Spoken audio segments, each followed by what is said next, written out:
asalaamaaleykum suma gars yi ñu ngi nuyu ñëpp di leen ziar di leen dalal ak jàmm ci suñu émission Sportcast 221 on est trois malades de sport ñoo leen wàll leen ko di leen naan Eid Mubarak korite jàmm di leen baalu ak ñaan yàlla bu boo leen jégal nanguñu suñu koor waaye saa moom comme que koor gi jeex na moom épisode yi moom waa épisode yeeg Instagram yeeg TikTok yi moom day commencé waat dox normal quoi yaa ma gën a xam mais comme d'habitude man la Mamadou Ndiaye ñu may naan Big Mo maa ngi ànd ak Cheikh Ndiaye CJ lu bees.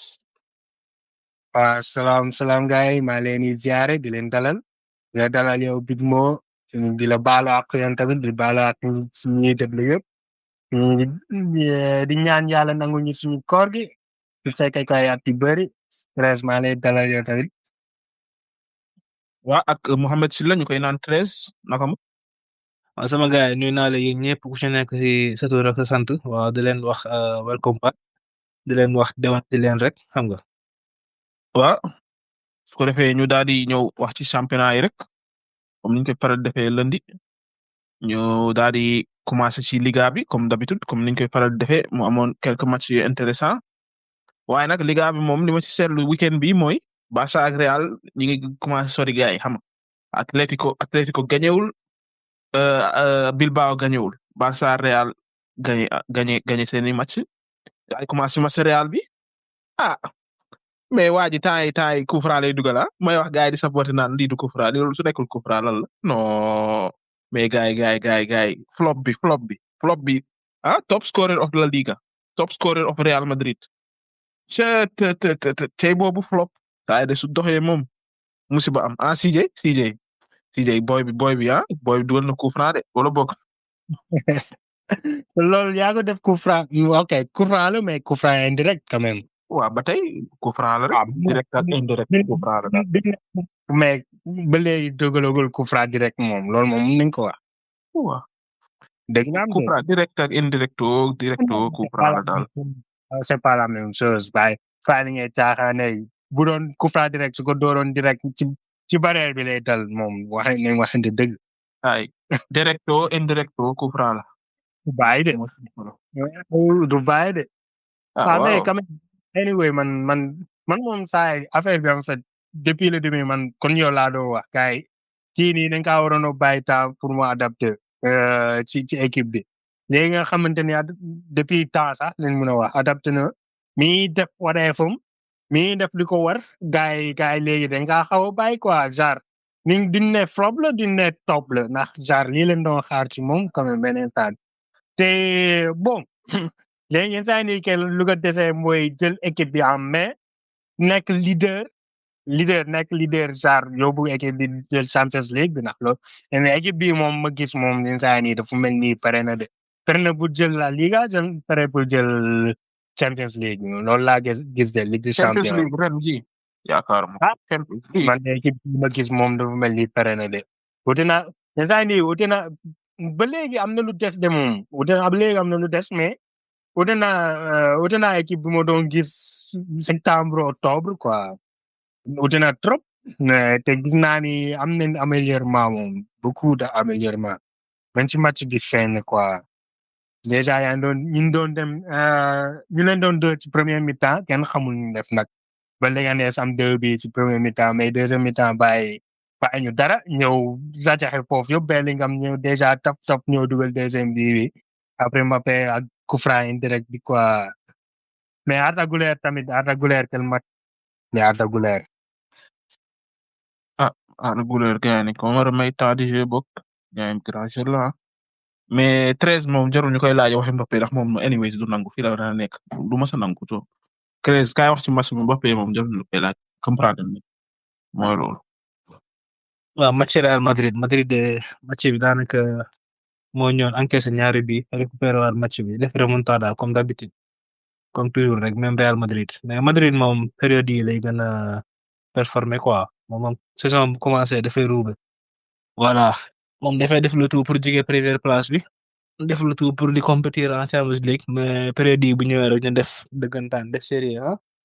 bàyyi caaxaan yi quoi te voilà mi ngi noonu comme ni ko CJ waxee rek équipe la boo xam ne actuellement nii pare na quoi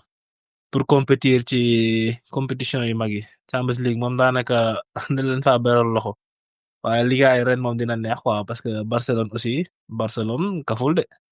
caaxaanee wuñ seen première place bi quoi donc gis naa ni ñoom ñaar moom dinañ dem ba dernier match. mais en parlant de Barça Barça mi gagné na match bi mu waroon récupérer jeudi bi passé ñëw gagné waat am na benn moment boo xam ne dañu ne woon Barça du gagné match décisif day fooyee championnat bi waaye saa moom seen match décisif yëpp ñu ngi koy gagné Lewandowski tamit commencé waat na dugal bàyyi na raté yi fan yi waaw daal gëm naa ne moom Lewandowski moom su constant woon saison bi yëpp moom Barça mooy saa yi gagné na championnat bi yàgg mais dafa amoon benn période boo xam ne daf commencé woon di roubé Barça di raté rek di perte ay points gars yi fekk ko fa mais Barça moom franchement Espagne moo fi mën su fekkee football la ñuy wax numéro Real c'est que Real da ko gën a efficace rek waaye Barça mu gis moom mooy loolu quoi yéen loolu gis Barça jël na championnat bi wala. non quand même pour man du ma ko jox victoire bi kenn mais c'est trop tôt pour man pour wax kan mooy jël championnat bi entre Real ak Barça mun nañ léegi moom entre ñoom ñaar la quoi ndax Atlético day roube quoi dem na yoonam te soo moytuwul Bilbao rek foofu la koy fekk si jël 3e place bi mais Barça moom léegi waaye mun naa ni genre période bi mi def full ak fayda quoi ci seen match yi seen dernier match yi ay victoire rek ay 4-0 ba pare score ay 4-3 bi kon Barça début saison la ñuy gis quoi te bon kon yow ni nga doon wax ci au début rek ndax ñoom li ñuy def ci biir match bi genre ak li ñuy daw ak est-ce que dinañ ko maintenir fii ba fin saison encore une fois ndax gis nañ dañoo am bés dañoo xawoon a wàññi benn période décembre janvier yooyu ak quelques blessures affaires yooyu mais léegi est-ce que dinañ mën a yeggali li ñuy def nii ak match Ligue des Champions yi nar a ñëw tamit quoi donc on va voir ak Copa del Rey tamit ñu war a jouer ak Atlético tamit narul yomb ci ñoom Hansi Flick tamit naanaan la je crois que na ko gérer affaire bi en fait man damaa yaakaar ni na dem ba dernier match quoi entre Real ak Barça pour man. yow loolu gis pour man de moom Barça mi moom jël na ko quoi franchement parce que Barça moom su tasee Real defal ko bagage loolu lay wax xanaa tey Barça erreur yi mu doon def avant moom mooy loolu quoi saa moom mature nañ man de pour man moom Barça dina ko jël Atlético laa waxoon début saison bi mais ñoom tamit dañoo ñàkk jom Atlético ñaata match ngi nii muy tegal ay match nii yu ñàkk fayda nag mooy loolu quoi Bilbao tamit perte na ay po Bilbao moom daanaka nekkuloon ci compétition pour championnat bi waaye ñoom tamit instant moom c'est fini 13 yow noo gisee Atlético ak ak Bilbao ak Barça. Bilbao dafa niil Atlético Madrid daa niil non ñaar Atlético yi moom waa loolu quoi Atlético Madrid surtout ñoom moom doo comprendre quoi ren moom seen saison la woon mënoon nañoo jël Liga bi au moins mënoon nañoo compétir ba dernière journée quoi mais vraiment doo comprendre quoi nu mu demee noonu. Quant à Barcelone nag non Barcelone moom saa bulu ci kenn ndax Hansi Flick dafa def benn mentalité ñëwee ci joueur mi parce que voilà li nga ci mën a wax mooy ay boy la yor boy yoo xam ni ay boy ndaw la ñu jóge ci deuxième équipe bu Barcelone ñëw première équipe gaay xam nga indi xadar bu yéeme waaw du jouer match yoo xam ni gaay mooy loolu newul ADN Barça quoi franchement saa ñëw na changer lépp côté yëpp nag. te voilà da ngeen gis ku mel ni Yamal nee na ñoom ñooy gagné Champions League bi gis ku mel ni Rafinha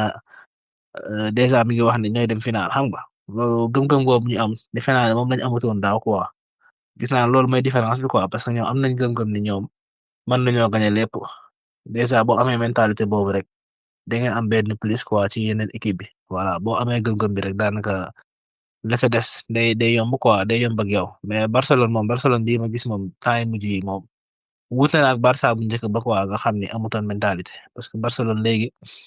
voilà loo mënti def moom dina ñëw dugal la man loo ma neex ci ñoom quoi ñoom moom ak lu mënti xew dina la dugal après nag ci voilà kii orzo boobu ñuy def xam nga di ci jéem pièce gars yi ci ngeen mën a profité dugal leen bu dul lool rek mooy loolu donc équipe la boo xam ne moom war nañ ko bàyyi xel quoi ren bi gis naa ni boo moytuwul moom voilà ñoom ils sont encore en course pour kii bi quoi triplé mi defe naa ne Barça Bayern la Inter ak PSG quoi ñett na Bayern bokku ci safur la ñetti équipe yi quoi ñoo nekk en course pour tripler ba léegi donc Barcelone moom pour man am na 1000 chance pour def ko de parce que équipe bii ma gis moom taxaw na quoi. ah on verra mais suñ jógee si loolu gain nañ wax si grand match partie 6 bi waxoon naa leen keroog ne partie 6 instant amul benn milieu sénégalais bu ko gën a nekk si forme keroog ñëw na jël homme de match dugal mbëkk bu rëy diriger milieu bi comme ni mu koy defee depuis début saison bi sax mi ngi koy def gars yi ñoo si waxul rek mais partie 6 mi maa ngi gis keroog Pape Thiaw di ko xaw a négliger suñ ñaari match yi partie 6 mi ma ne la AS bii nii ñu nekk nii tey jii nii amul benn milieu sénégalais bu ko gën a nekk si forme moo téye milieu rayo bi nice di gérer donc loolu tamit kañ war nañ ko bàyyi xel su dee Pape Gueye moom jéewul mais Villarreal gagné na mais partie 6 mi yéen gisoo leen ne moom daa waroon départ ñaari match yi passé wala. surtout loolu moom doon na loo xam ni surprendre na ma quoi la fekk moom départul ci ñaari match yëpp rawatina match Togo bi quoi foogoon naa ni dina départ parce que comme ni nga ko waxee rek saison bi moom saison am la mi ngi performer te équipe am aussi mi ngi performer équipe am day xeex pour dem Europe donc dafay indi benn am na lu muy def ci moom quoi day yokk niveau xam nga te moom même bu dul dara sax joueur la te am na potentiel pour améliorer et tout te Pathé moom comme ni nga ko yàgg waxee rek moom match moom du ko fooyee quoi looloo ma neex ci moom donc match contre Togo moom waroon na koo commencé te voilà mi ngi noonu bokk na ci sénégalais yi nga xam ne weekend bi dugal nañu quoi mais Pathé moom saa yi ren moom bu la ci kenn nax man moom su ma amoon match Sénégal moom laay commencé loo amul sax ma dem te ñëw bu fekkee ci performance rek lañ koy teg hiérarchie à côté non Pathé dafa war a commencé quoi. mais match Togo bi place kan la waroon a jot. match boobu Pape Matar Sarr moo doon joué non man voilà Pape Matar Sarr moo mujjee dugal donc coach bi moo am dëgg ci ni mu ko xalaatee woon mais su fekkoon man rek la man dama koy teg place Pape Matar Sarr quoi bu doon man. non wax bi mooy daa war a teg ñetti milliers match boobu Lamine Camara mën nga ne oui parce que Lamine Camara day door ay coup franc ay corner ok Pape Matar Sarr bon deful prestation bu baax bu garaaw mais dugal na mais man prestation Pape Matar Sarr personnellement neexuma waaye partie 6 mi yow mën na football ak ñoom ñaar di c'est quoi le problème lu tax ñoom 4-2-3 bi mu teg mënoon naa teg 4-2-3 yéegal Pape Matar Sarr parfois des G10 wala mu def 4-3-3 rek benn yoon loolu kay ajul dara si jarul ngay génne kenn si ñoom ñaar pour teg partie 6 franchement. mais xam nga ni kii partie 6 ak Gana Gueye presque ñoo bokk devoir presque sooy xool ñoom ñoo bokk même chose ñuy def ci biir terrain bi wala maanaam partout suñuy jouer une équipe nationale ñoo bokk même chose ñuy def peut-être Gana Gueye daam na ne luñ koy sant en club mais sooy xool bu dee équipe nationale ñoo bokk même chose donc foofu laa xalaatee ni genre peut-être man comprendre naa choix partie 6 Gana ak Pathé yàgg nañoo jouer ensemble de yow Gana ak Pathé yow coupe du monde bi dañ doon jouer ensemble ndax kii moo bëggoon ay milieu défensif rek kee moo ko bëggoon Aliou Cissé rek moo bëggoon ay milieu défensif rek moo tax. mais loolu moom. yoo xam ne bu baax mais di teg milieu défensif ci biir terrain bi. est-ce que xam nga moo tax ma naan la moom daa war a jouer bu doon man ñaari pivot laay teg ñaar ñoo xam ne maanaam du ma leen sant lenn lu dul récupérer bal naa di teg 4 milieux offensifs.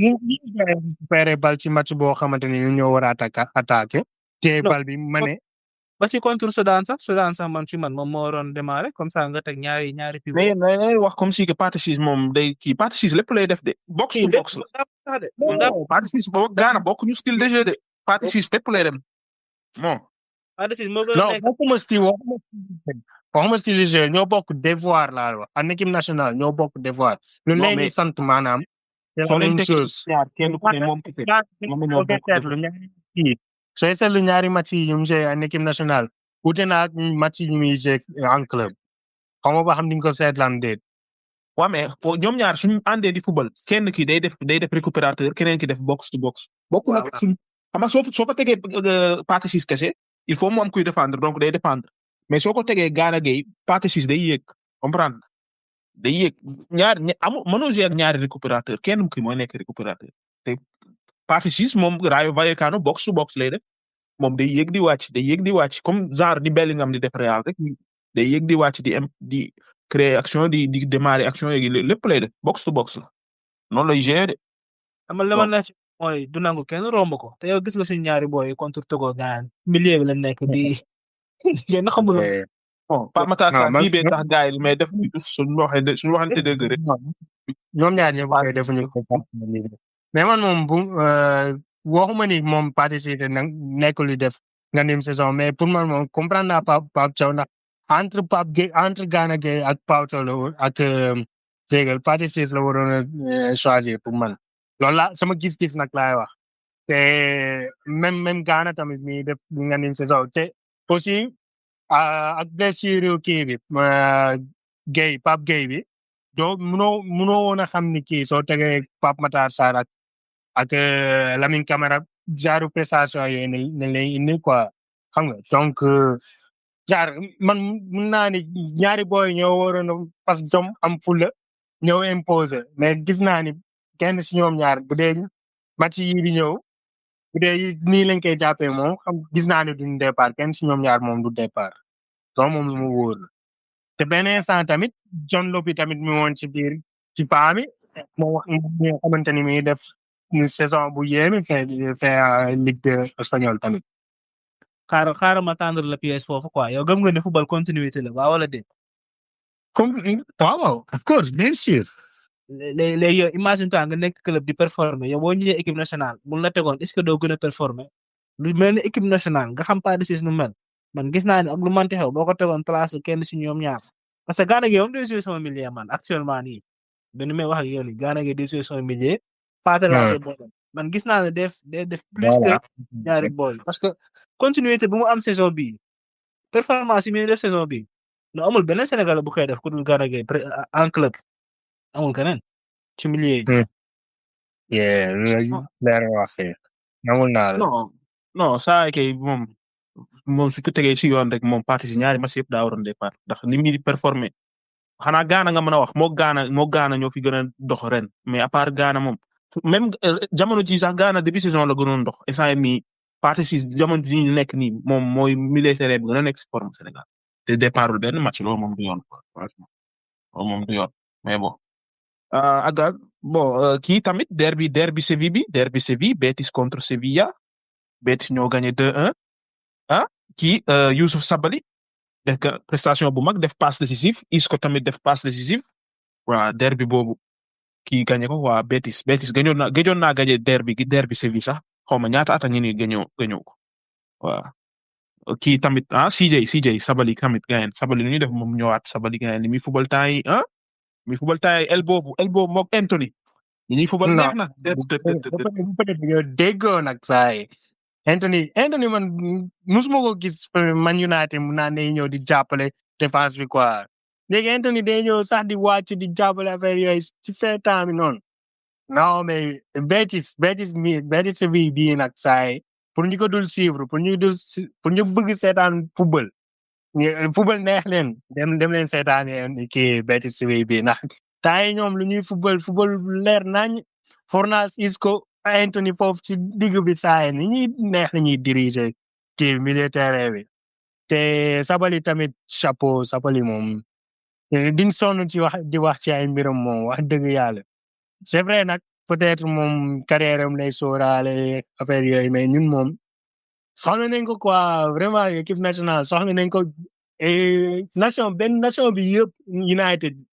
bëgg Sabaly ñëwaat mais on va voir xam nañ moom ak Pape Thiaw moom ay gars lañ ay xarit lañ dañuy waxtaan souvent donc nañ xool ba xam Pape Thiaw lu mu ci nar a def ba pare moom tamit Pape Thiaw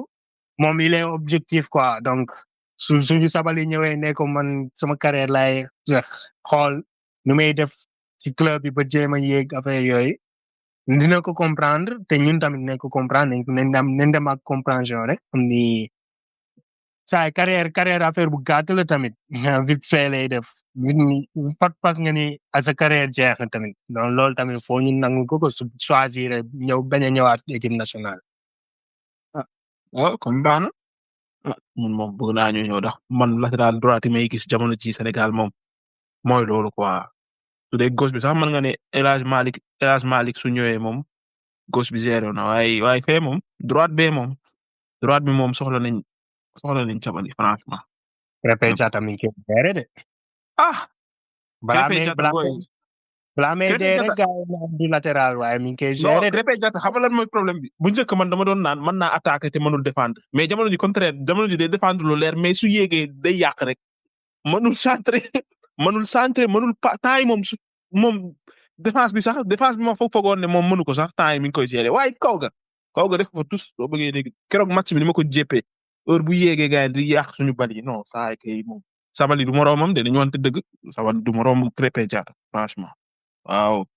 Sabaly su ñëwoon tey Krépin Diatta dootul gis terrain bi maa la ko wax moo génnal foofu boy mais bon dara nañ jàll Serie A les Serie A bi moom Serie A bi léegi kaw gi ñaar la Atalanta moom bettu ma léegi non Atalanta every year moo tax maa ngi dégg Gasperini naan day dem ma ne ko ndokk yow chaque année nii non Atalanta nag est-ce que xam nga ne Atalanta mi ngi risqué bañ a dem Champions Atalanta mi soo moytu Champions dafa dem de ndax Bologna ngi ñëw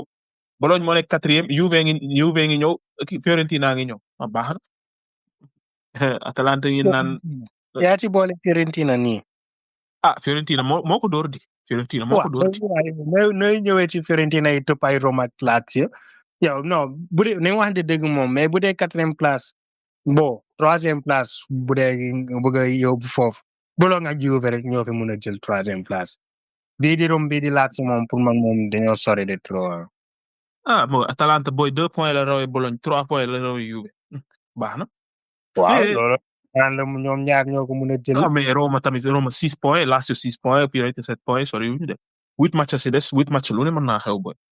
yow Fiorentina doo bàyyi wax Fiorentina dañoo bëri coow boy Atalanta boy Gasperini mi ngi xuloo ak joueur yi ñi ngi naan ay dee dem na Roma xawma chaque jour coow bu bees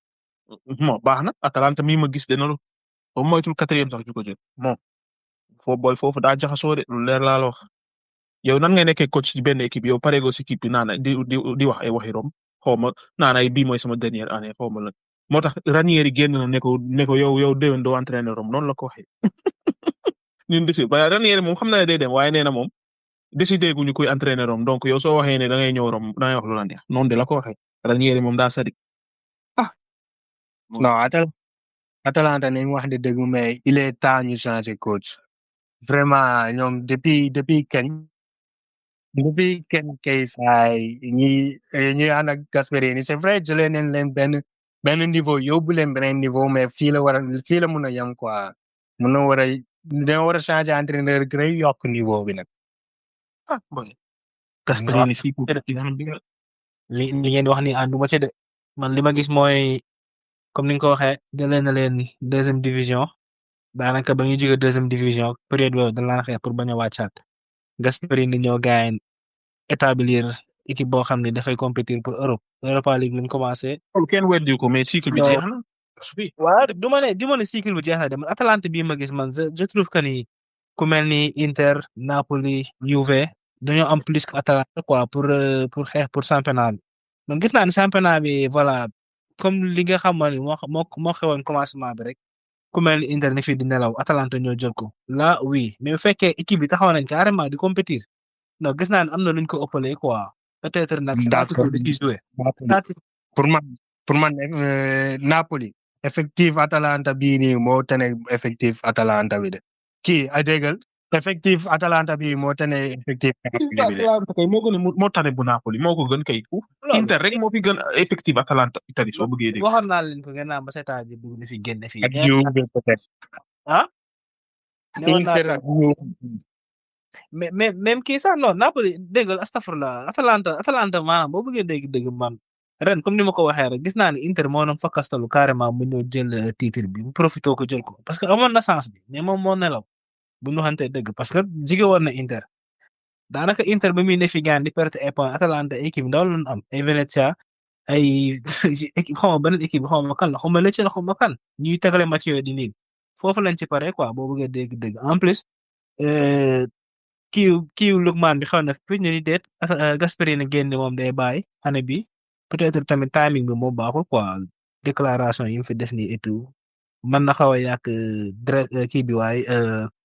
vestiaire yi parce que booy xool tamit démb bii bi nga xam ni moom la Atalanta encaissé défenseur bi mooy loolu Haen mooy loolu dafa nelaw li ma waxante dëgg parce que même bu dul loolu sax Atalanta moo joué match bi moo ko dominé moo méritoon au moins am benn nii mais finalement par erreur la ñëwee nii moins quinze heures ren moom daa nekk ci forme daa dugalaat. forme de sa vie. oh boy Atalanta li yëpp waxoon naa leen ko dañuy soob ngeen naan ay xaw ma championnat xaw ma top 4 dañuy soob de chaque année nii la Atalanta damaa dem ba maîtriser leen ñu naan ñoo daa ko football italien waa moom dëgg la moom Gasperini xaw ma projet su leen neexee moom su nekkee ci seen digg doole moom ñoo fi dàq football. non moom dëgg la moom Atalanta Inter moo ko jaaxal mais équipe bu mënti tee mën na laa door score même Europe sax war mën na ko door score du mas a gagné dara Europa League bi daal la fi gagné waa Europa League moom mais championnat moom chaque année su ñoom mars période bii la ñuy bañ mars avril ñu commencé perdre période bii la ñuy bañ mooy loolu ak kat perte contre Atalanta sax grawul quoi man genre ça peut arriver mais genre ay match nul yu ñàkk jom ñàkk xorom leen am ci période yi jaar quoi match nul contre Venise ay Cagliari ay genre match nul yooyu kay ay Turin genre match yu nul yooyu ñoo leen xaw a yàqal quoi. non moo leen jàkkal ñoom ren mënoon nañoo gagné championnat bi parce que non ren mënoon nañoo gagné championnat bi parce que Inter daa fakastal lu Napoli fakastal en même temps Atalanta war ñoo gagné defi naa non yee niil quoi dëgg la ñett niil xomb. bon chaque année noonu la ñuy def bon come on mais ak kii Napoli ak Milan moom pare na si Milan Europa League sax du fa dem. League sax du fa dem nga naan mooy Europa League. waaw conférence sax du fa dem non Milan kay moom wéy dinañ Milan mi. non ñi ñoo ma décevoir nag dëgg ñoo ma décevoir. Milan 47 points la am 30 match 47 points da ngay seet lii rek ñaaw na. mais yéen gisoo leen ñu woo suñu benn xarit milaniste man xaaral fii laay def appel mi Mouha man maa lay woo ngir yàlla yow nga ñëw. du ñëw de li xew équipe bi du ñëw de mo. nga mën a dinañ ñëw de. mo milaniste yi kay ren mënoo leen am ci épisode bi maa la ko wax xanaa après derby. waaw loolu rek lañu war a demoo année bi ndeysaan. non Milan kay booy war nañoo tas équipe bi def ko daayiral yi ñaaw na nag. buñ gagné derby match bi commencé gul firim laaj yow même pas une minute ñu dugal. non. yow da Milan une minute lañ ko dugal une minute. mais Napoli mi moom Napoli moom essay moog Inter ñoo fi des moom pour championnat bi ñoom ñaar la de waaw saay kay te Napoli saay calendrier bu yomb la am nag Inter yéen a ngi jubilé nii xam naa yéen a ngi naan ay neex na yomb na waaye baax na toog leen foofu yéen ay saay ay big match yu bëree leen di xaar nii Inter yaa ngi dégg te yaa ngi ci Champions ba léegi war taseeg Bayern aller retour war ngaa taseeg Bologne xam nga yooyu yëpp war nga ko jouer war ngaa taseeg Roma war ngaa taseeg Lazio baax na Napoli moom ay match yomb rek la am 13 yaa ngi am confiance wala yaa ngi tiit yow moom yaa ngi tiit moom xam naa ne moom Conte moom moment yi lay gën a nekk si forme sax Conte waaw. non man saison bi man sama bopp la talent man de ma fi di lijjanti ay Napoli ku muy joué la ku mu dul joué man xam naa ni voilà suy la maa ngi compétir ci 3 trophées voilà loolu rek doy na ma quoi maa doon naa club boo xam ne instant dama am ambition quoi donc man déjà suis satisfait après nag on verra ba xam yaa gagné wala doo gagné parce que Napoli moom comme ni ma ko waxee équipe la boo xam ne bu gagné da koo mérito quoi qu'on puisse dire waaw ren moom man nee naa leen Conte dafa def miracle quoi. surtout mercato janvier ba nga ñëwee jaay Kvaratskhelia la gaan te équipe boo xam ne gaan nga ree ba tas titulaire yi am na ñu ci bari mën nañoo jouer Inter presque 11 bi yëpp ñi nga ci mën a jël ñu mën a jouer Inter bariwul donc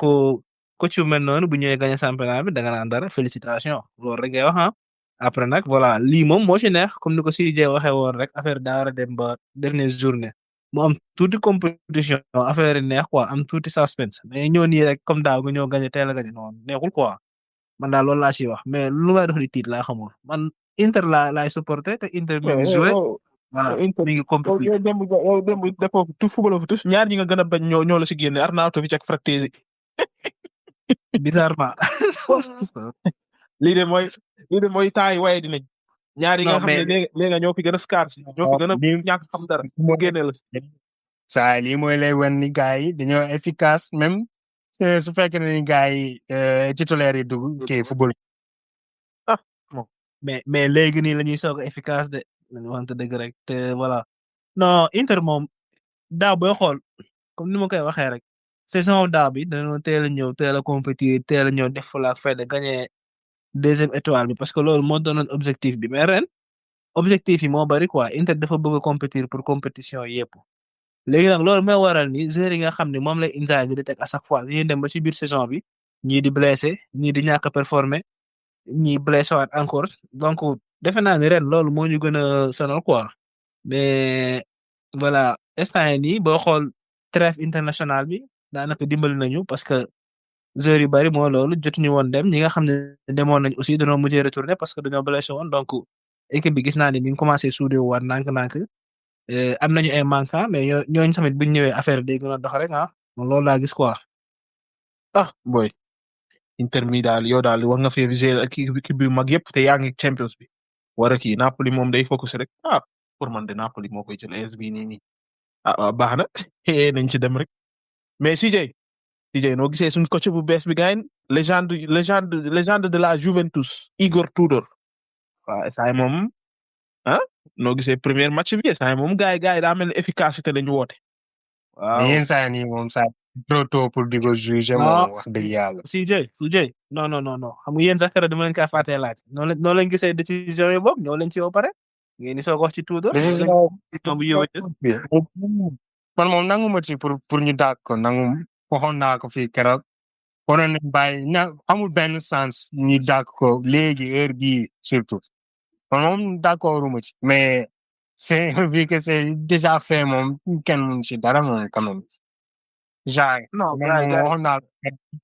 fin saison su jëlee 4e place ñu may ko beneen chance su ko jëlul ñu dàq ko mais man bëgguma kon li ma ko faral di waxee rek bëgguma ñuy dem ñu nekk beneen Man United wala ñu nekk beneen Inter temps 2015 nga xamante ne Milan mi sax Milan léegi waaw ak Milan mi tamit nga xamante ne dàq benn entraîneur 1 an après dàq ñu indi keneen dàkkaat indi waat keneen commencé waat à zéro ak surtout li ñu dépense ci kii bi ci saison bi passé ak li ñu ñàkk peut-être am na lu baax li ñu fi indi mais li ñu ñàkk tamit saa man depuis début saison depuis août maa ngi koy wax ay suule ay xiin seen ñii nii ay boy yu mun li ñuy def bu doon ay Miretti moom amul problème bon Fajoli sax xaw na ma metti ak Nicolas Cavilla moom amul problème mais ñoom ñëpp ay prospect lañ. Huijsen moom si gën a metti. Huijsen xanaa ak Soule man c'est vrai que de performer wul. Huijsen ak Soule. performer wul France mais man boobu mais xaw na ma metti quoi. donc mais décision bi moom ànduma ci moom wax dëgg yàlla mais fii que yenn saa yi def na affaire yi sotti na mais xool Tudor lu muy def fii ba fin saison mais c'est tout à fait normal moom premier match yi équipe bi galvanisé wu bëgg a wane seen bopp quoi surtout joueurs yi yenn saa yi moom maa ngi gis ñett match yi di ñëw Vlahovic am ay 10 bi affaire yooyu ci ñett match. 10 bi ci ñett match. non moom maa ngi gis nii soleil rek ba ci kanam. kii léegi day ñëw prouver ni moom li mu doon def du woon moom jaar entraîneur bi la woon. te am na lu ko war quoi. luñ ko wax baax na moom mooy loolu sérieux moom luñ ko wax baax mais man moom d'accord mu si dàq bi ndax man waxoon naa ko dañoo war a bàyyi ba si doon jeex mais Juve dañoo gis ne ñoo ngi risqué bañ a jël 4e moo tax xam naa ñu ne xaaral parce que xam nañ ne suñ jëlu 4e moom surtout si aspect financier bi moom dina metti torop si Juve déwén ndax Champions League soo fa qualifié moom xaalis bi nga siy am pour qualifier fa rek daa bëri Juve dafa dépensé donc xam naa dañ ne non risque bi moom duñ ko jël dañ ko dàq rek mais moom d'accord mais problème bi nag mooy Thiago Motta joueurs yi dañ ko commencé woon contre joueurs yi moom suñu la xasee contre moom mënatoo fa teew mais man moom dama ne woon nañ ko bàyyi parce que loolu jeex la entraîner Juve yomb la te Juve c'est rare muy dàq entraîneur si biir saison rarement la ko mës a def Juve biir saison mu siy dàq entraîneur presque jamais mu def ko donc affaire bi moom surprendre na ma mais bon saa moom comme que dem na moom dara nañ xool lu fi Tudor def rek mais CJ noo gisee premier match bi. premier match moom nañ wax dëgg moom jéem waaw saa yi maywul dara te kon ni ma ko waxee sànq joueurs yi dañoo waroon a ñëw prouver wane seen bopp quoi ben surtout benn Yildiz saa yi Yildiz mel ni dëmb ci biir terrain bi saa yi. nouveau Del Piero wala boog. waaw Yildiz moom keroog moom kontaan nañ ci moom wax dëgg yàlla kontaan nañ moom. mais on va voir moom man moom du ma juger Tudor ci benn match rek moom c'est trop tôt pour di ko juger. Tudor moom su jëlul 4e moom tamit su jël 4e moom jarul woon ma fiy ñëw franchement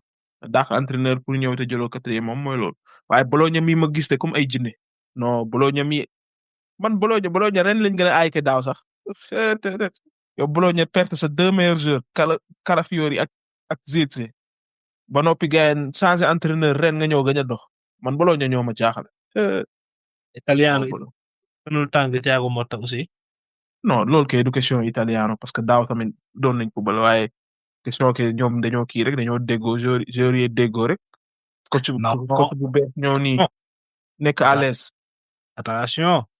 daaw amoon nañ Saelemaekers ak Zirkzee Saelemaekers aussi daa dem de bu ko fàtte de. ak Calafiori amul kenn ku fa des. nga indi Castro indi yeneen joueurs ay Dominguez ay boy yu ndaw laa lay wax nii boy yoo xam ni amuñu benn expérience. nga ñëw gaañ di leen performer loo ñuy performer ngay gagné di jouer mieux que daaw te sa jeu collectif la ça est-ce que kii tamit gënul ay Motta parce que tamit kii lu mu defagul nii Motta defagul moom début bi da doon perte di première ba décembre janvier da doon perte après la commencé gagné. mais loolu mën nga ko xaanawul parce que mi ngi doon soog a ñëw maanaam mënoo ñëw affaire yi dox comme ni ñu koy waxee à chaque fois moom déjà moom muy nekk Fiorentina dem na 3 fois final gagné wu ko ok mais dem na 3 fois final ñëw na mbooloo ñii di def lii et que tamit gënul ay saa waay. moom mënoo ko juger léegi xam gënul ay Thiago Motta mënoo ko juger léegi. mais jàpp bàyyi ko xel de parce que lu muy def nii saa c'est extraordinaire dañu wax dëgg ñu def liggéey bu extra wala fi mu nekk nii équipe bu tey mën na laa dóor. Bologna mi moom mënul dem Champions daaw di dem Champions ren équipe bu ndaw la nañu may rek waa ñun ñooy équipe bu mag bi. yow da ngaa bëgg a mënul dem ku ko mérito may dem bu ñu sonal Champions moom sax. dañu xool dama koy wala benn point rek la ma roy dama koy gérer moo ay benn point moo mu koy gérer de waaw Lazio sax mi ngi nii di gagné Lazio mi ngi nii moo mëne Torino 1-0 j'espère que ñu égaliser ñoom tamit gain après non Italie métti na léegi nag Italie nga xam ne bu njëkk gain mars février fekk na nga qualifié Champions léegi gain da ngay dem ba dernière journée Italie mi niveau la waa yow li mooy championnat ak kan Roma moo door Lecce 1-0 bii de Dovbyk après dara yeneen big match yëpp wax nañ ci daanaka mooy loolu mi ngoog ñu jàll Allemagne moom presque dara changé wul ndax Leverkusen gagné na Bayern gagné na xam nga Frankfurt gagné na waa ci kaw daal ñoo ngi Bayern première 65 points Leverkusen 59 6 points de différence waaw ak kan Mainz kii moo ko dóor Mainz kan la doon jël sax waaw Dortmund moo ko dóor 3-1 Bayern moo dugal 2 bi ak Emre Can mais Mainz mi ngi 4e ba léegi donc am na 1000 chances pour dem Champions League Gladbach mooy 5e Leipzig 6e mais gain Leverkusen mi même Wirtz nekk fi mi ngi gagné ba léegi donc yéen gis ngeen ne am na chance pour kii pour mën a jàpp Bayern wala chaque semaine même question. de Bayern ñaari point la royoon du Leverkusen 12 points la ko royoon ne saa mi ngi 6 points. ci bi gagné na démb gagné na mais dafa sonn de Bayern victoire bi demul noonu de. wàññil yàggul 12 points de 10 points la woon 10 points. 10 points mais kii comment ça 10 points. 10 points la woon yow seen buñ di jouer seen match bi après ci la dem 8 points après ci la kii Bayern Leverkusen match nul benn Bayern dóor ñu dem 10 points mais après kii la daa match nulaat kii xaw ma daa perte xaw ma daa match nulaat kii mais 10 points la woon daal de mais yéen Bayern affaire mi ngi jeeg Santi Paoli démb këram te match bi yombul woon yaa ngi gis yomb woon ok. première mi-temps bi surtout Bayern mooy loolu de Bayern football nañ ko de. Voilà. Bayern gisoo leen Inter kii ko ndax yenn saa yi nii seen défense bi mooy loolu de kii blessé Davis blessé Ito tamit blessé waat encore saison bi jeex na. ay seen défense bi Upamecano moom su dee moom rek moom Inter dina jàll Upamecano rek. mais benn chance que Inter benn chance la am mooy Lautaro dellu si waat mais Lautaro kenn la war a dugaat sax. wala Thuram ñëw comme que moom nee na top 10 striker in the world saa yi moom daa neex. nee na Thuram foog na si 10 attaquants yi gën a ay si monde. Thuram génn dem. waaw ma ne la su Thuram def différence Inter jàll comme que moom nee na top 10 la kay. tamit moom dans blessure au genou moom tamit ñoom seen défense bi saa yenn saa nii ñi si des bëriwul de Eric Dyer moo nar a jouer fii ba fin saison. Dyer bu boy saa waay Bayern mi du dóor kenn Inter da koy éliminer maa la ko wax. Dyer su loolu Isaac Balde yëpp su moom laa koy sànni ni Thuram dawal. Mbadu moo ak Thuram rek dañ teg Thuram côté Dyer sànni bal bi rek. Bayern mi du dóor kenn. non mais kii bi moom pour man championnat bi moom saa yi ci kaw moom waruñu kaa xool xanaa quatrième place bi kay. quatrième place bi moo seere kon fee rek kon Italie rek sooy xool benn instant. non Leverkusen su Wirtz nekkoon moom mën na koo jël waaye sans Wirtz moom xam naa ne moom dinañ ci perte match bu ñàkk fayda mooy loolu comme niñ koy def parfois rek mais loo leen wax ci Leroy Sané 2 bii 13 loo wax ci Sané gayen mu doon moom damay quitter Bayern parce que coach bi moom compté wul instant circonstance yooyu et tout nuñ ko waxee woon mais Leroy moom sër la boo xam ne saa doo comprendre quoi man moom amatuma yaakaar ci moom de ba nga dégg dëgg en plus temps yi dafa indiscipliné ba nga xam ne gars lu ko neex lay def dafa réew quoi booy bi li ma taxoon maa ne dugal ko léegi dugal na ñaari bii yu rafet voilà kii diir tamit ci passe kenn bi kii Harry Kane ak kii di Michael Olise tamit non bii rafet na mais passe tamit rafet nañu aussi en même temps. waaw Bayern moom kaw gi dis na waaye suuf si ñoo xamul dara ndeysaan mooy loolu mais moom ana kii sax daa mel daa blessé de Neuer moom est-ce que dina jouer contre Inter. Neuer non narul jouer de. kon Bayern mi toog na bu yàgg ok suuf si kay saay mooy loolu de. peut-être ñu Kimmich latéral kay xam naa foofu lañ nar a teg de. Inter moom day toog Kimmich wala Laimer ñaari milieu terrain. moo loolu de. Inter day toog. Inter day toog contre Bayern mi nii Inter mi moom saa daa bañ a catu Inter. Inter mi de su toogee contre Bayern déception bu rëy sax Bayern mi daa dem fenn doo ma bàyyi boy mais dara Götze moo dugal contre kii Frankfurt contre Stuttgart man Götze foogoon naa ne temps yi mi ngi fee carrière sax ndeyre saa yi mi ngi gérer ba léegi cey non Götze nag daa ñàkk chance waaye bi mu ci toll digg doole Dortmund gars yi foogoon nañ ne moog Neymar ñooy xëccoo ay best player dem coupe de finale coupe du monde dugal nekk boy bu ndaw foogoon nañ ne gars yi moom carrière am ay blessure tamit moo yàq carrière am mais Allemagne yi dernière 10 ans yi nii gisuma talent bu ko fi gën a taxaw non Götze temps yi Dortmund moog Royce ci aile bi waa yow Lewandowski ci kaw Gundogan ci milieu bi loolu moo nekkoon équipe Klopp doon ko ci yaa ngi fàttali équipe boobu waa yow Götze daa ñàkk chance waaye phénomène la quoi. foo bàyyi Błaszczykowski. kii na Błaszczykowski koo xam ne daw ak damme rek la fi nekk yow. mais kii moo teyoon seen aile bi de saa yi ñu doon daw ci aile bi saa yi moom moo doon maye lu bëri de moo tax gars yi ñu doon sonn de ci aile bi. Hummels. ay piece check. non. équipe boobu nag yéen naa ko bu gañe Champions quoi dem final contre Bayern ñoom Bayern moo leen sonal mi ngi mel ne Espagne rek Espagne gars yi Atlético heure bu demee bay waaj sori ci Champions bi Real éliminé.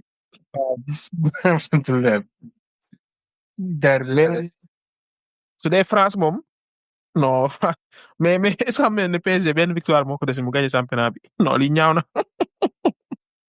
PSG door na 6 Marseille moom ñàkk jom Marseille Reims moo ko door Reims non mais Sana gëj na si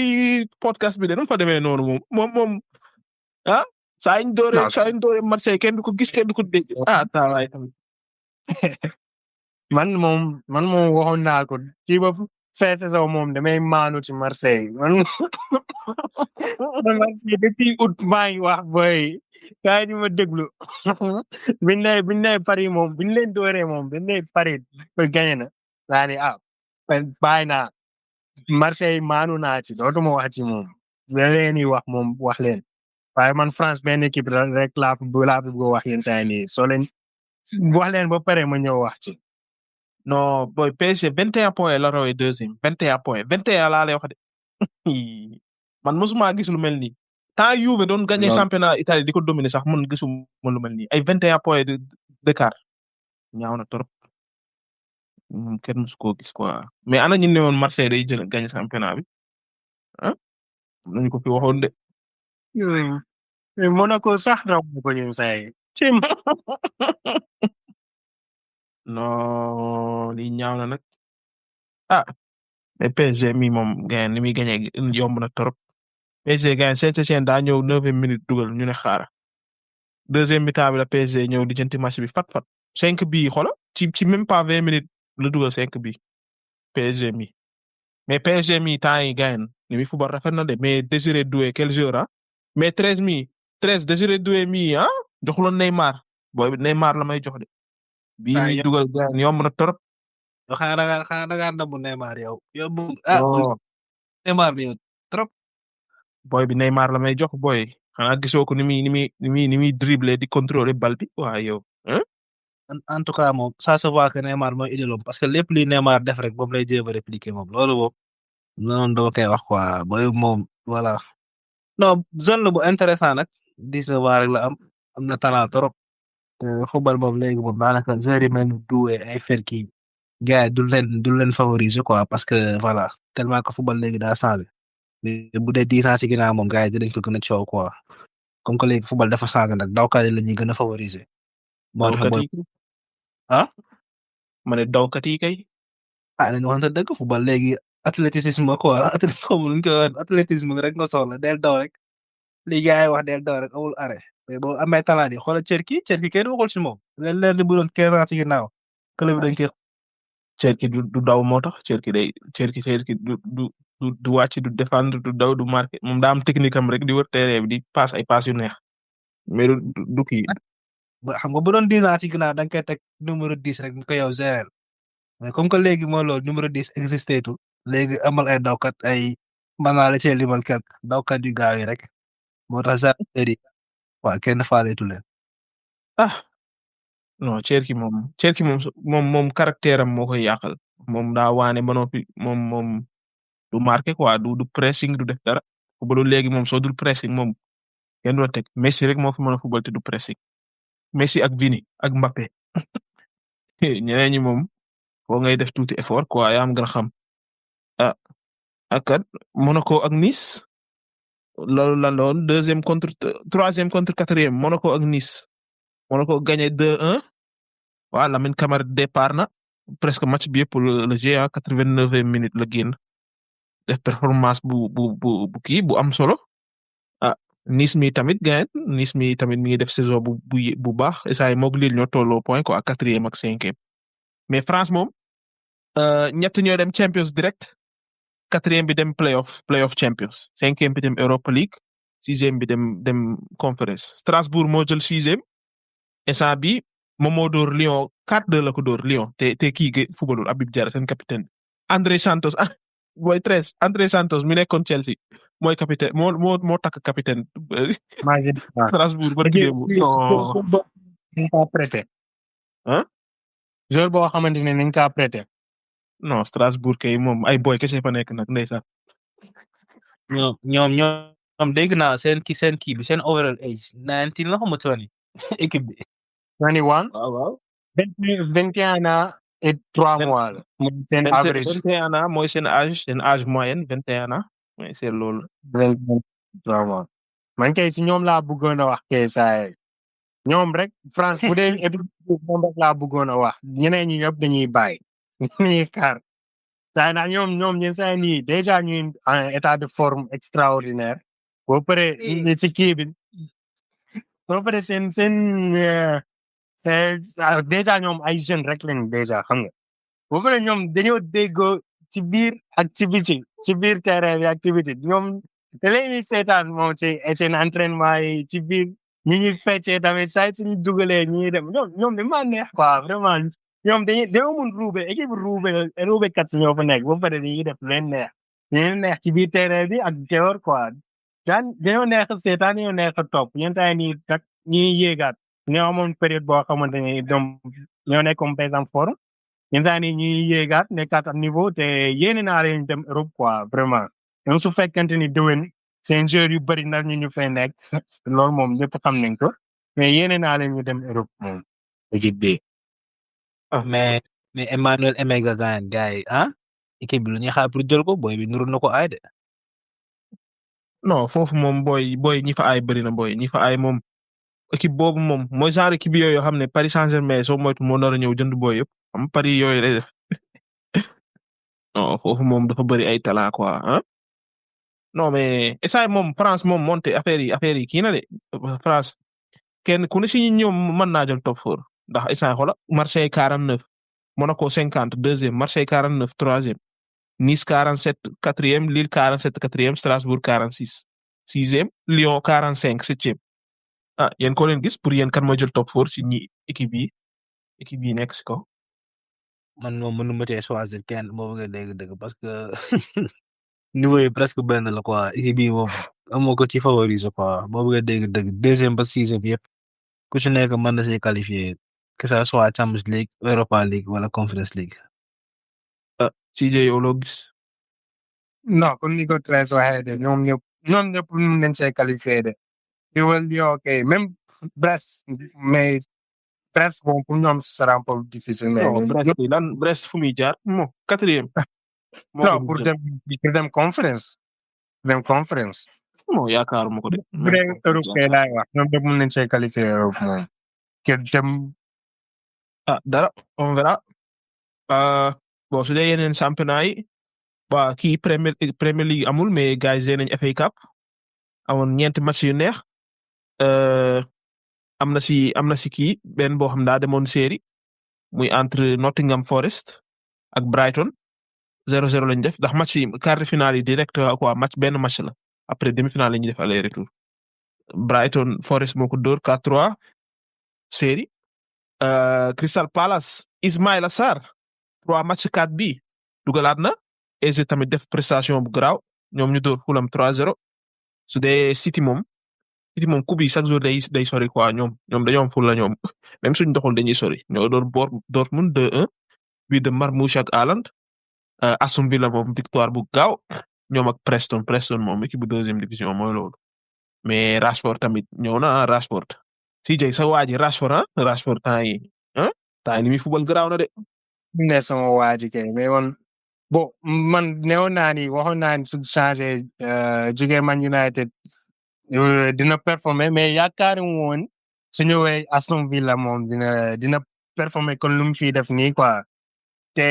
mën naa ni am na continuité yenn saa yi nii depuis février boobu léegi gars yi wax ñu ci man dama doon xaar ba xam day napp am déet xam nga mais pour l'instant moom mi dem quoi mi def jëfam mi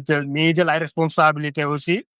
donc nañ xool Ligue des Champions bi li ñuy def quoi ndax ñoom moom ñu jar a seetlu ko ñu jar seetlu Aston Villa mais Ismaïla Sarr tamit quand même Ismaïla bii moom léegi bii bi nekk dañ kaa xaw a yomb sax inside bu fa demee noonu. Ismaïla Sarr moom na topp fële fii la fi ñëw Crystal Palace di géelu rëy mu dem Sénégal ñaari match yi mel ne ku mosul laal bal moom nañu may rek ngir yàlla léegi su dugalaatee Crystal Palace bu ko kenn faale. mais deuxième match bi pourtant départul de. waaw mais dara boy mënoo ñëw Crystal Palace gayen di mel ni phénomène ñëw Sénégal gayen mel ni ku musul laal bal loolu mooy lan ay moo ko tey waaye come on te yàgg na si de nekkul ñaari match yi de moom dafa yàgg def mel nii daanaka mën ngaa ne depuis coupe d'Afrique bi ñu gagné wala coupe du monde bi saa yu ñëwee Sénégal léegi moom day ruube ba keroog war a delloo Angleterre jot loolu tamit ba kañ. man moom genre discours yi daan am ci Sadio Mané quoi mais différence bi mooy Sadio au moins di nga mën a am yaakaar ci moom quoi mais boobu man dama dem ba nga xam ne amatuma yaakaar ci moom sax ci équipe nationale bi quoi boobu day font quoi. non Sadio li mu doon def temps même bi koy xas li mu doon def yow Ismaïla Sarr da ko def. non c'est que Sadio da doon nekk Liverpool nekk ba niveau Ballon d'Or. su ñëwee Sénégal parfois mu dugal parfois mu nelaw mais Ismaïla Sarr mi dafay deful dara équipe nationale soo bëggee dégg. boo bëggee dégg dëgg man moo ko critiquer sama live boo bëggee dégg dëgg mais pour ñu ko daan critiquer leer na ma ne ñoom amoon nañ yaakaar ci moom mais boobu da nga koy critiquer ba pare xam nga des fois di nga critiquer am yaakaar ci moom mais Iso bokkul ci ñooñu quoi Iso dafa doon joueur boo xam ne nga sélection moom am nilaar lay doon yow am na occasion boo xam ne defe naa ne Sadio ko jox bal bi xaw ma kan ba léegi mu dugg gaayan bi mu koy jéem a bët sànni bal bi daaneel ko jël zone. ñooy Crystal Palace di def grand joueur nag di phénomène nii di jaay phénomène. Crystal Palace xam nga ne tamit saa kii day caaxaan quoi. ay kay mooy loolu mais yow 13 noo gisee ñeenti match yi ak demi-finale yi Crystal Palace moo war a jouer ak Aston Villa City jouer ak Nottingham Forest noo gisee FA Cup bi. man de suma sañoon final bi kii lay doon quoi Aston Villa contre Nottingham Forest te gëm naa ne sax mën na doon ñaari équipe bi ci final bi parce que même bu dul dara Nottingham Forest gis nañ ni saison bi sonal na City trop saa yu tasee rek da koy teg lu metti da koy teg lu mel ni xeme Aston Villa moom coach lañ yor quoi man loolu laa wax moo tax man ñoo leen di beral loxo bien vrai que championnat mooy loolu mais boo xool tamit benn instant waa doonul excuse bu mu leen di jox doonul alibi mais gis naa ni tamit bari nañu ay blessure quoi mais compétition yi moom ñoo ngi cay maanaam trop coupe yi ñoo ngi ciy def différence quoi lu ci mel ni Champions League ak coupe FA Cup bi nii te gis naa ne tamit bu ñu soree ba àgg final saa yu ndaanaan la quoi Emery gis naa ne dinañ ko mën a jël quoi boobaa te bu ko jëlee nag coach bi gars yi jot na quoi nu jox ko njëkkam quoi coach lu bu ay. dañ xool lu muy def Champions ba pare. man moom gis naa Rashford bii kan moo latéral droit PSG bi sax Hakimi Rashford bi de ñu lay continuer match bu neex ngay am foofu.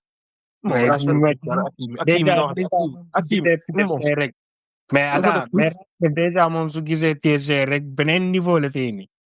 saa su nekk non boobu nar na neex de billaay nar na neex. match bu neex. mais dara bon yeneen championnat yi rapidement bon amoon na quelques matchs intéressants amoon na derby Istanbul entre Beşiktaş ak Galatasaray Beşiktaş gagné 2-1 ñaari bi yu garaaw lañ dugal nag. Rafa Silva moom dafa xaaj ci gayen Davinson Sanchez mi nekkoon Tottenham saa ay saaraan non bii boobu dama koy xool ay ree di ma jàpp quoi non Rafa Silva mi nekkoon Benfica ay temps yi mi ngi Beşiktaş quoi saa daa daw Sanchez di ko topp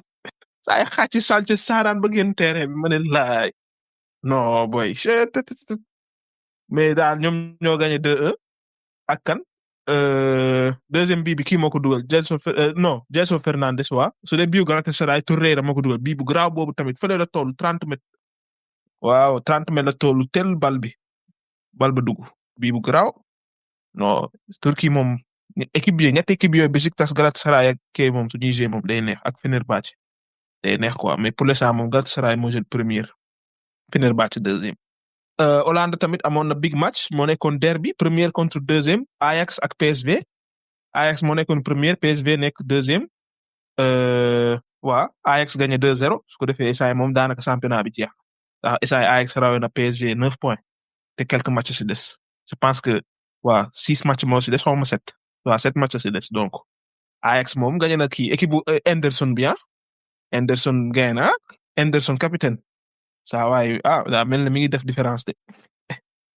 mooy loolu ak kan daa mel ne noonu la daa mel ne amul woon yeneen big match quoi États-Unis ñi seen championnat commencé na tamit Inter Miami moo nekk première pour l'instant gagné nañ match bi passé Messi daa dugg rek dugal saa ñoom ñoo nekk premier si classement yi Brésil tamit ñi ngi jouer ñoom tamit seen championnat commencé na première journée et c'est tout daanaka noonu la mais dara ñu daal di jàll si NBA bi rek comme que CJ nee na day dem daal di ñëw wax si NBA bi comme que playoff yaa ngi waaj a ñëw NBA moom instant moom gëj nañ cee wax quoi waaye instant moom affaire yaa ngi tàng jër mooy loolu. Bon yi fi jot a jàll yoo xam ne wax ñu ko All Star Game bi jàll na fi ak benn format bu bees boo xam ne ñëpp doon coow mais neexul dara gars yi moom xaw ma fi ñu jëlee seen format bi ay ñetti équipe xaw ma di jouer ay petit match xaw ma la loolu moom lañ fi na fi jóge na fi jóge quoi nañ def benn format normal yooyu yëpp jàll na fi trade deadline bi jàll na fi trade yi jeex waxoon nañ ci épisode bi passé waaye instant moom ni équipe yaa ngi compétir pour position si playoff ndax première six yi East ak West ñooy dem directement playoff léegi 7e ba 10e ñooy jouer play-in ñooy jouer barrage pour xool kan mooy qualifié quoi kan mooy qualifié si playoff yi. ñu commencé East su dee East Cleveland Cavaliers moo nekk première ba léegi amoon nañ fi benn petit crise ndax tegale woon nañ fi 4 défaites te mosuñu ko woon a def tegale fi 4 défaites ren mosuñu ko woon a def. waaye nag instant am nañ 60 victoires 15 kii qualifié nañ te presque à 90% mën nañ ne ñooy jël première ci East ndax Celtics moo leen ëppale 4 défaites te daanaka ay 7 match moo si des donc normalement ñoo war a jël première Celtic tamit temps yi moom ñi ngi gagné rek tegale nañ 9 victoires je pense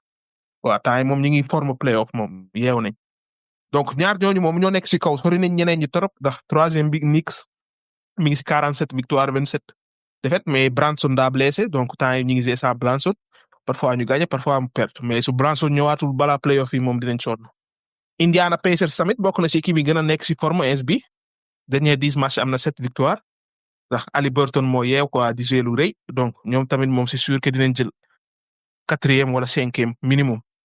Detroit Pistons daaw 14 victoires la am 14 ren da koo triplé 42 victoires. 42 victoires keroog ñi ngi jouer ak Cavaliers nga xam ne première la te Cade Cunningham jouewul ñu door leen barki démb loolu tamit extraordinaire su dee Bucks moom yàqu nañ ndax Dame daa blessé te gaw ma ne dina ñëw ba avant playoff yi te ñoom tamit temps yi dañuy perte rek te Giannis moom kese moom ak équipe bi nga xam ne Middleton nekkatu fi Jrue Holiday nekkatu fi moom ñoom moom bu yóbboo ñu tas man su ma nekkoon Giannis damay dem sax ñii sérieux quoi su dee play nii moom Hawks moo nekk 7e Orlando Magic 8e ñoom ñooy favori mais Chicago Bulls moom instant yi moom temps yi ñu ngi gagné rek keroog ñu ngi jeeg Lakers Josh Giddey dugal dernière minute milieu terrain la toolu dugal pour gagner ñoom instant yi ñu ngi tegal ay victoire quoi donc peut-être ñu sonal Magic wala Hawks ci play nii su dee dernière place moom Miami it xam naa moo ko nar a jël ci play nii mais ñoom tamit moom ren moom defuñu fi tous dañuy perte rek mooy loolu. East baa ngi noonu yow 13 yow noo gisee East bi pour yow. Bon Cavaliers ak Celtic moom c'est sûr que première ak deuxième ñoo koy jël boo gisee yeneen équipe yi kan mooy dem playoff directement kan mooy jaar play-in. Voilà non playoff bi moom comme ni nga ko waxee ñaari équipe qualifié nañu déjà Cavaliers ak Celtics presque confirmé ku ci mel ne Knicks gis naa ne dinañ jàll Pacers ak Pistons moom surtout Pistons équipe boo xam ne daa 14 victoire la am rek nga ñëw am 42 victoire non mais du kenn ku dul Dennis Schroeder xam nga Dennis Schroeder mi ñëw xam nga non Cade Cunningham nag suma waay boo loolu quoi mi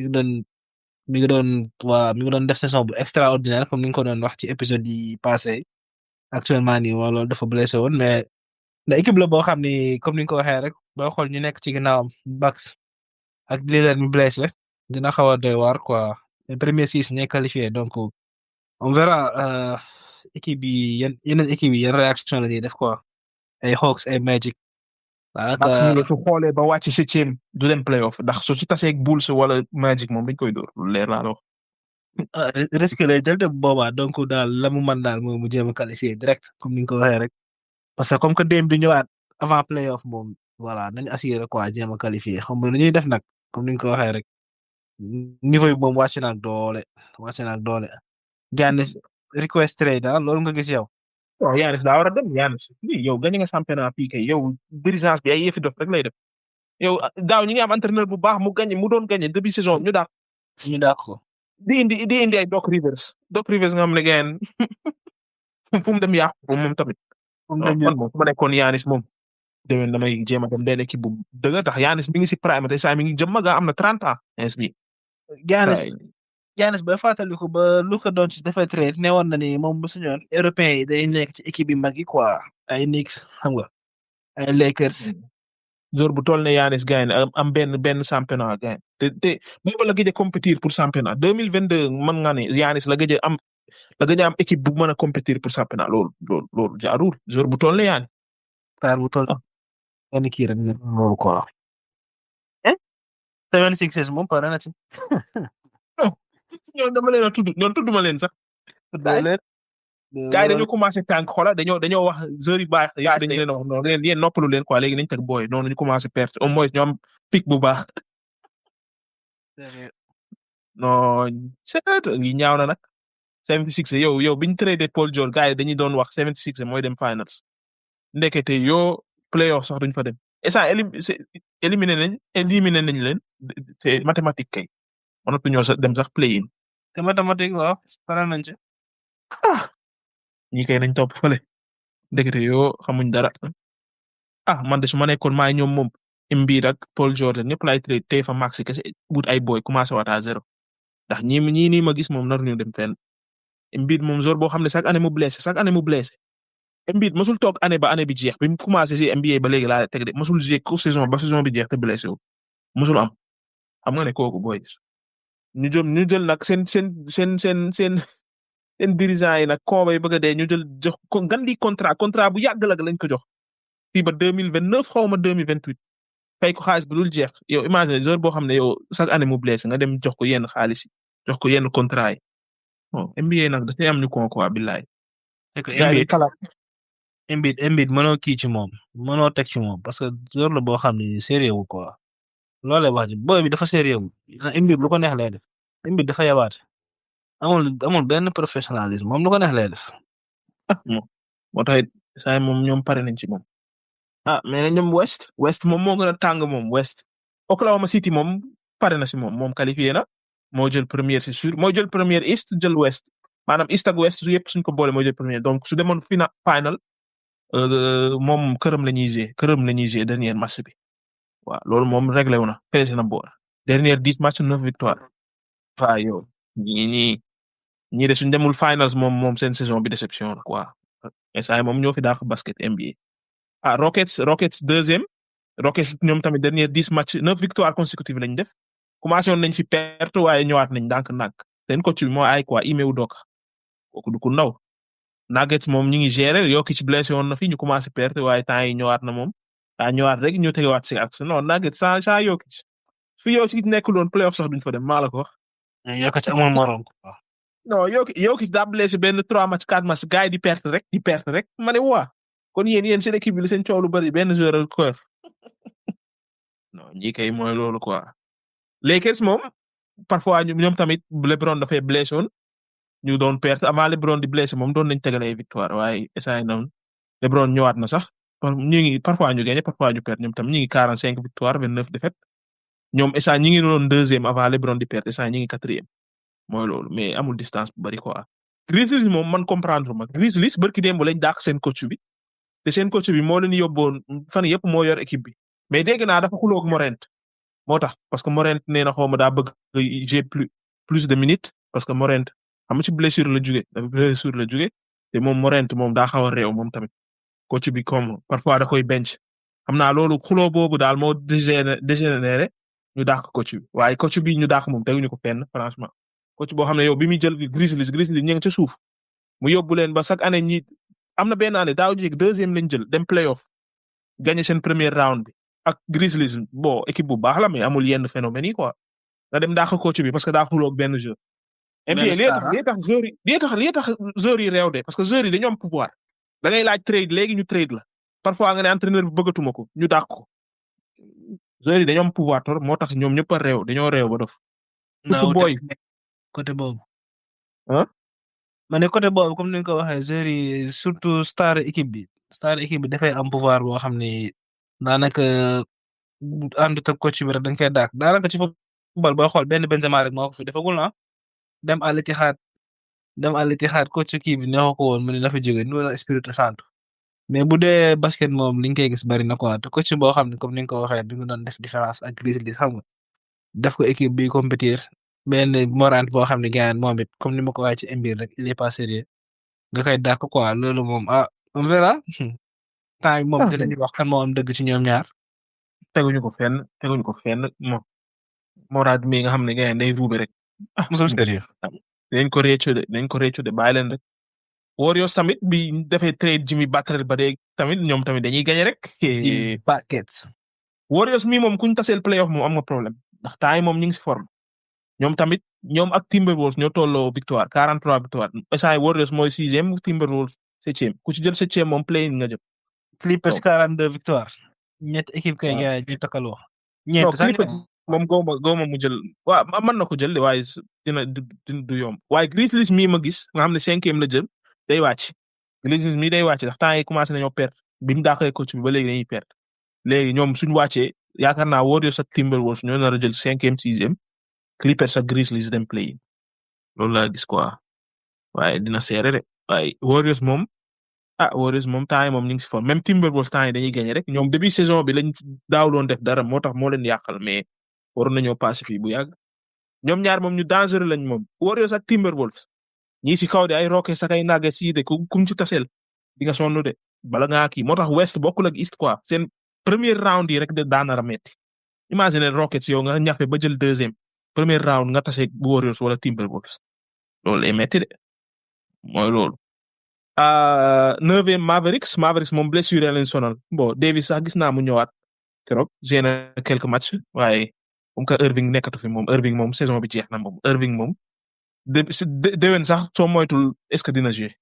wala su jouer xanaa fin saison bi lay ñëw ndax genou bi problème genou la quoi su dee Kings moom ñoom tamit mooy loolu daanaka tànguñu quoi seen trade bi moom man comprendre mu ko trade bi ñu def nii jële fi Fox indi ay Lavine ak ñooñu moom comprendre mu ko donc ñooñu moom kii Suns moom tamit moom yaakaaruma ñu dem play in de ndax ñoom essay 11e lañ jël daanaka ñoom mooy loolu quoi Bradley Beal nekk fi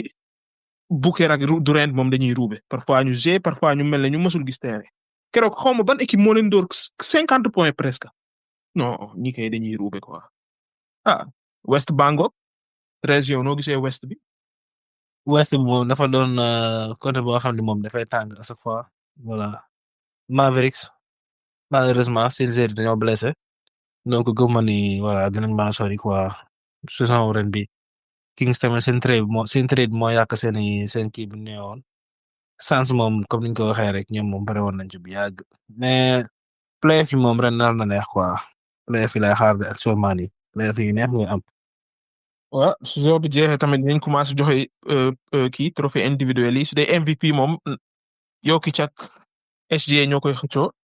pour man moom ñoom ñaar ñëpp mérité nañ mais Jokic moom li mu nekk di def nii moom kenn mësu ko gis ci histoire NBA laa lay wax de kenn mësu ko gis moo tax man ma bëgg ñu jox ko MVP bi xam naa ne soo moytuwul SGA lañ ko nar a jox bi ko mësu koo gagné mais loolu moom dafay war a jóge quoi juste parce que joueur bi da koo gagné 2 fois 3 fois nga ne da nga ko koy xaj. Jokic saison yi mu def bi mu gagné MVP bi saison bi moo nekk meilleure saison de sa carrière ci lépp nag statistique ak impact ak lépp nga ne doo ko jox MVP bi te moom mu def saison yoo xam ne eggul fii nga jox ko MVP loolu fuñ ko teg eggul ko fenn moom. dañuy bañ saa waay di féete kaw yenn série yenn légende yi quoi xam naa. waaw parce que du américain su nekkoon américain. du américain quoi donc dañuy def le tour rek pour indi ay critères yu bees xam nga. saison bi koy kii di jël Joel Embiid yoo ko xoolu ko woon sax mais gars yi moom mooy loolu quoi dañuy favoriser noir yi des fois. SGA mi ma gis de dinañ ko jox donte pour man moom yoo ko ci ko gën a mérite SGA tamit mérite na ndax saison bu garaaw la nekk di def nii bu extraordinaire. gars yi nee nañu free throw merchant la quoi yu aar leen lay may. ref yi dañ ciy jàpp de parfois SGA gars yi kenn du ko laal moom ku ko laal arbitre yi ne kii moom sax lu ci bëri ay kii la ay pot la mais parfois moom dañ ciy jàpp quoi parfois moom SGA moom mooy loolu waaw mais dara su dee ay lan yeneen trophée yi ay defensive player of the year moom Wemby moo nekkoon favori Wembanyama mais daa blessé donc saa yi moom duñ ko jox gëm naa ne Draymond Green lañ ko nar a jox Draymond Green wala Mobley mais vu que Cavs temps yi seen défense bi mooy loolu dañoo commencé perdre xam naa ne moom soo moytu Draymond Green lañ ko nar a jox moom tamit mérite na ko mais je pense que entre ñoom ñaar la Draymond Green wala Mobley kenn si ñoom ñaar rek. Draymond Green gisoon ni mën na nekk coach bu retraité. moom dina coach de Draymond Green dina coach de Draymond Green daa kii de moom daa am xam-xamu basket de surtout défensivement. attaque moom du fa def dara moom mënu fa tous waaye défense moom yëfam la waaw te leader la quoi non Draymond moom dina nekk coach mooy loolu su dee rookie of the year moom kee gagné na ko boy Spurs bi moo demoon dunk contest bi nu mu tuddati sax Stephen Castle moom jël na ko ba pare mooy loolu su dee bon yeneen trophée coach of the year moom pour l'instant Ime Udoka ñoo koy xëccoo ak coach kii bi coach Cavaliers bi nu mu tuddati sax may fàtte tur bi Kenny Atkinson waaw Kenny Atkinson Ime Udoka daanaka ñoom ñaar je pense que ñoo koy xëccoo ak coach Piston bi JB Bickerstaff ñoom ñett parce que Piston mi ngi def lu extraordinaire te coach bii moo ko fi def Cavaliers tamit liñ fi def ren la même chose Udoka moom daaw mi ngi yor Rockets daaw sax bokkoon na si candidat yi mais ren moom def c'est plus extraordinaire quoi ñoom ñett ñoo koy xëccoo yow koo gis pour yow ñett ñi kan moo ko mérité. Après da ngay xool critères yi rek comme ni nga ko waxee parce que Pistons saison bi muy def boo ko comparé saison daaw bi booy loolu daanaka kooku ngay gën a favoriser quoi benn instant mais après dañuy xool critères yi rek xool parce que ñëpp ko mérité ah daanaka foofu moom ngomba ni dina indi ay débat quoi boo choisirul kenn. pour man de moom nañ ko jox boy Pistons bi coach Pistons bi Detroit moom différence bi Detroit changé joueur yu bari de ñii kii daal moo fi ñëw ki nekkoon 76ers Tobias Harris ñeneen ñëpp ñu ngi fi woon daaw imagine yow changé coach daaw nga ne jël ndaare ren ngay dem playoff ni entre 4e ak 5e pour man de moo ko mérité mais bon on verra baana balaa su regular season bi jeexee dinañ def épisode wax ci ñi war a jouer playoff kan mooy tase kan incha allah su ko defee xam naa dañuy defaat épisode lundi prochain waxaat ci match yi rek comme ni ñu koy faral di defee semaine prochaine tamit am na Champions League loolu yëpp dinañ ci ñëw saa moom comme que koor gi jeex na moom dootuñu tëb épisode quoi incha allah. defal na prédiction Champions League defal na prédiction bu gaaw. Champions League est-ce que doo bàyyi ba lundi noonu si dee ñëwaale bàyyi ba lundi. lundi naa jox samay pronostic. lundi moom bëgguma nga joxe pronostic ba pare naan ñoom bu toog nag neexut a xamal. non lundi dama lay wax lu leer nañi xola dama lay wax lu leer nañi laa lay wax. lu leer nañi ni ma ko waxee noonu lay demee. incha allah bàyyi ba lundi. comme baax na. dara xam naa jox leen rendez-vous lundi rek incha allah comme d'habitude dem leen top follow ñu TikTok Instagram YouTube fépp incha allah ñoo ngi ci plateforme yooyu yëpp kon xam naa à lundi rek incha allah jaajëf.